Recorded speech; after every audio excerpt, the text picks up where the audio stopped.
Bien-aimés dans le Seigneur, bonjour.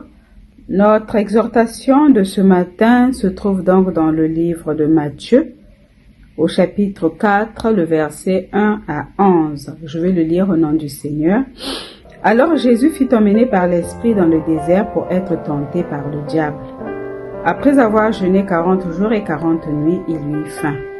Le tentateur s'étant approché lui dit, « Si tu es fils de Dieu, ordonne que ces pierres deviennent des pains. » Jésus répondit, « Il est écrit, l'homme ne vivra pas de pain seulement, mais de toute parole qui sort de la bouche de Dieu. » Le diable le transporta dans la ville sainte, le plaça sur le haut du temple et lui dit, « Si tu es fils de Dieu, jette-toi en bas, car il est écrit, il donnera des ordres à ses anges à ton sujet et ils te porteront sur les mains, de peur que ton pied ne heurte contre une pierre. » Jésus lui dit, « Il est aussi écrit, tu ne tenteras point le Seigneur ton Dieu. » Le diable le transporta encore sur une montagne très élevée, lui montra tous les royaumes du monde et leur gloire et lui dit, « Je te donnerai toutes ces choses si tu te prosternes et m'adores. » Jésus lui dit, « Retire-toi, Satan, car il est écrit, tu adoreras le Seigneur ton Dieu et tu le serviras lui seul. » Alors le diable le laissa. Et voici des anges vinrent auprès de Jésus et le servirent. Amen. C'est un texte biblique que nous connaissons très bien, qui nous parle donc de la tentation de notre Seigneur Jésus-Christ. Tentation qui survint juste après son baptême par Jean le Baptiste, juste après que l'Esprit de Dieu soit descendu sur lui comme une colombe en déclarant que celui-ci est mon Fils bien-aimé en qui j'ai mis toute mon affection. Et cette tentation, comme nous venons de le lire au verset 2, survint après que notre Seigneur Jésus-Christ ait jeûné 40 jours et 40 nuits. Il lui eut faim. Donc dans un moment de faiblesse, dans sa chair, le diable se présenta pour le tenter. Donc en lui présentant plusieurs choses, comme nous le lisons à travers tous ces versets que nous venons de lire.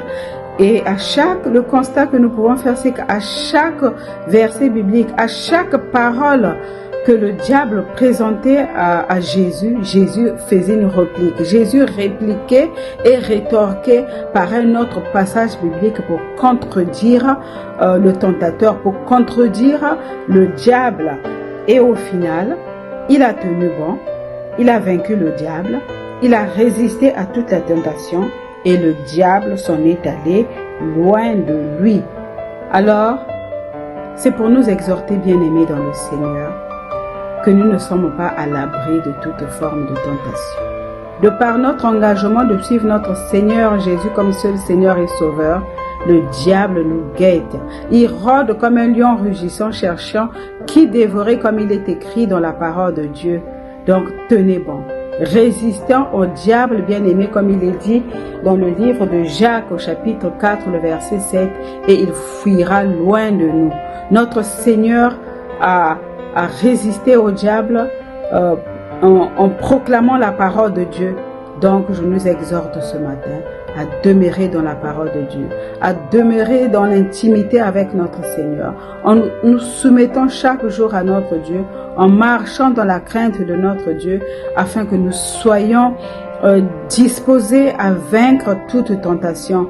Alors, bien-aimé dans le Seigneur, je ne sais pas quelle est la tentation qui revient à chaque fois dans ta vie. Quelle est la nature de cette tentation qui semble résister et dans laquelle tu ne cesses vraiment de tomber chaque jour ou régulièrement. Alors ce matin, j'ai une parole pour toi. Résiste au diable. Tiens bon dans la parole de Dieu. Soumets-toi à Dieu et le diable fuira loin de toi. Si notre Seigneur Jésus l'a vaincu, a réussi à le faire fuir, rien n'est impossible à Dieu.